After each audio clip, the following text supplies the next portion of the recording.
I work at a company called Hello Chef. We are based out of Dubai, UAE, and the company was founded in 2015. We're an online meal kit subscription business. We sell pre-portioned ingredients and recipes to our customers. They get a box full of recipes and cooking instructions from us on a weekly basis. And the kind of customers that we have are people who want to like have a great experience while cooking delicious recipes for their families, and they want to eat healthy home cooked food. The second part of this question is about me. So I work there as an engineering manager. I've been working there since September 2020, so just like over 3.5 years now. I lead a team of 8 software engineers at the moment. We work very closely with the product team, food team, operations, procurement to deliver value to our customers as well as our internal users. So currently, my team comprises of a few front-end developers, back-end developers, test engineers, and most recently also an ML engineer.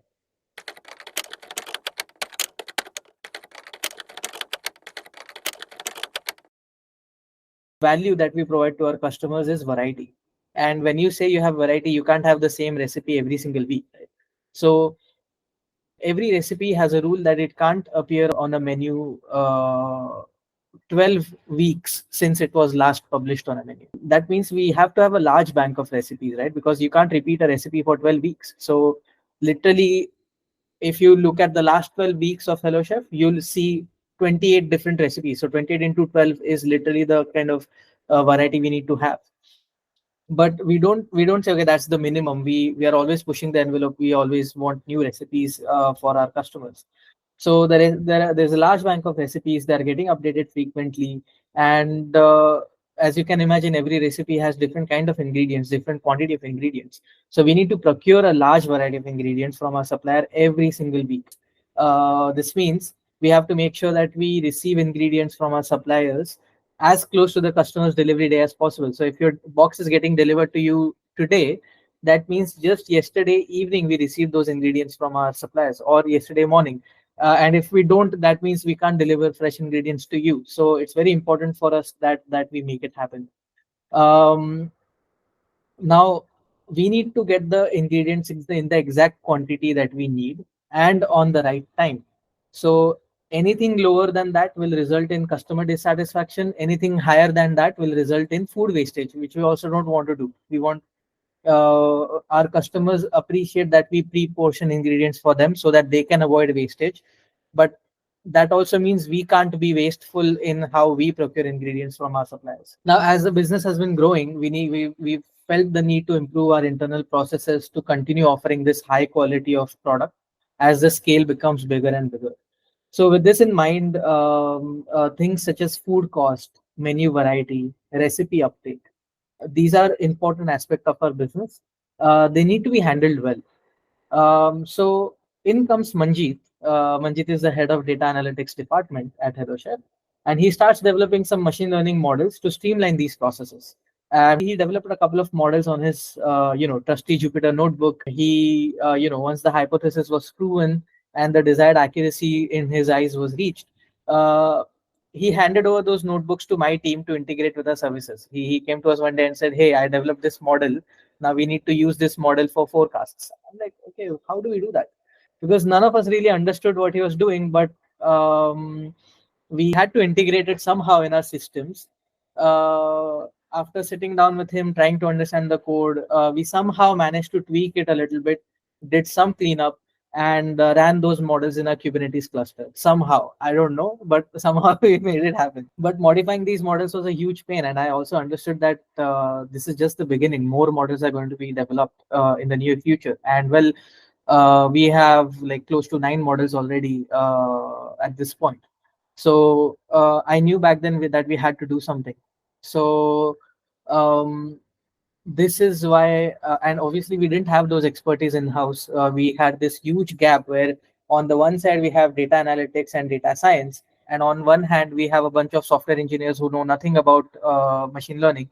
Somehow there was this huge gap in between that needed to be filled, and that's where we felt the need to partner with D Labs to solve that problem for us.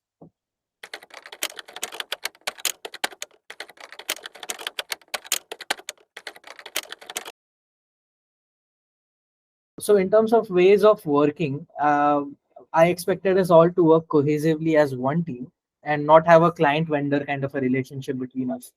I had a fair bit of idea of what we needed to do, but I needed strong support in how to do it, because that's what we lacked in the first place.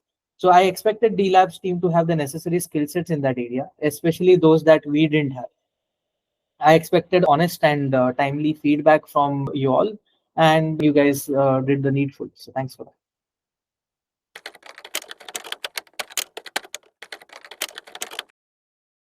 The primary goal was to establish a process to take models from hypothesis to deployment successfully.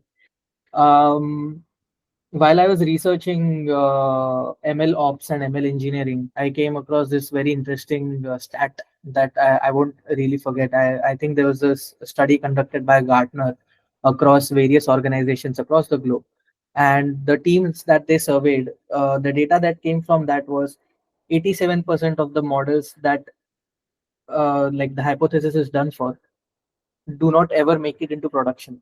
Uh, it happens for various reasons, but at least I'd like to feel like that even if 50% of those models are worth deploying and they're not getting deployed, that means there's a skill gap issue over there that companies are struggling with. And as we all know right now, ML and AI are if you do that right, that gives you a competitive advantage that sets you apart from your competition. So I sort of understood that if we build this expertise, that we can take any model which has a great hypothesis of working out for the business. If we can get it to deploy and sync with our other services, I think we will unlock a great new ability for our business.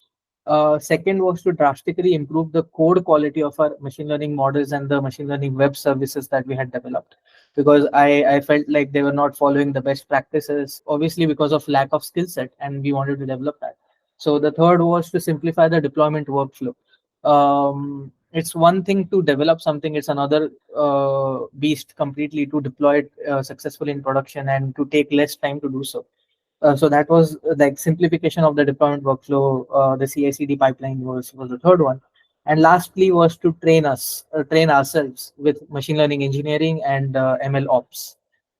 So yeah, to answer your question, these were the four important goals.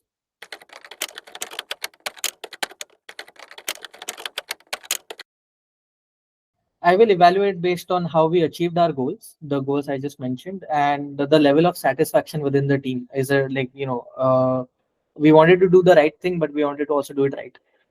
And in both these senses, I think in terms of my evaluation, I'm very happy with the overall results, because I wouldn't say that we have 100% achieved our goals yet, but we're extremely close to achieving them, and I feel very comfortable being in this position right now than I was a year ago before we onboarded you guys. At Hello Chef, we have a culture of learning and continuous improvement, and we got to learn quite a lot from you guys.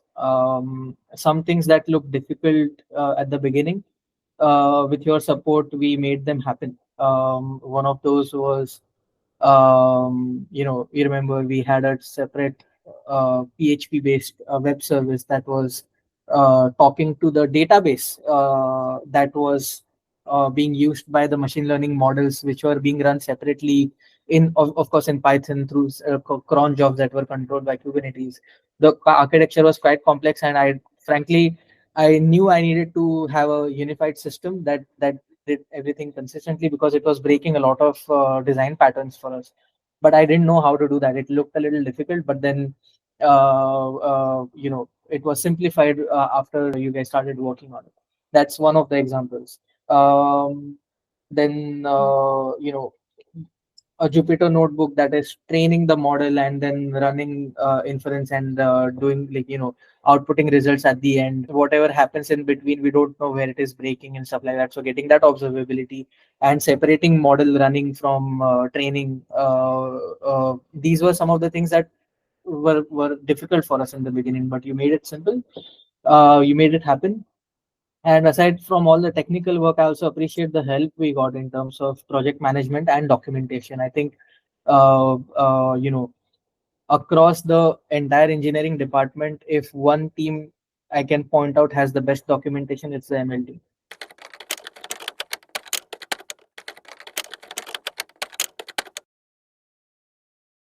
If we get an opportunity to work with you guys again, I'd love to do that, because D Labs is a team of talented and ambitious individuals that all want to do innovative work in the space of AI and ML. And from what I understood, working with you, you are just as eager to work with a small guy like me as you are, eager to work with a bigger, enterprise on large scale projects. So your flexibility and your ambition, I think, are good attributes of your company.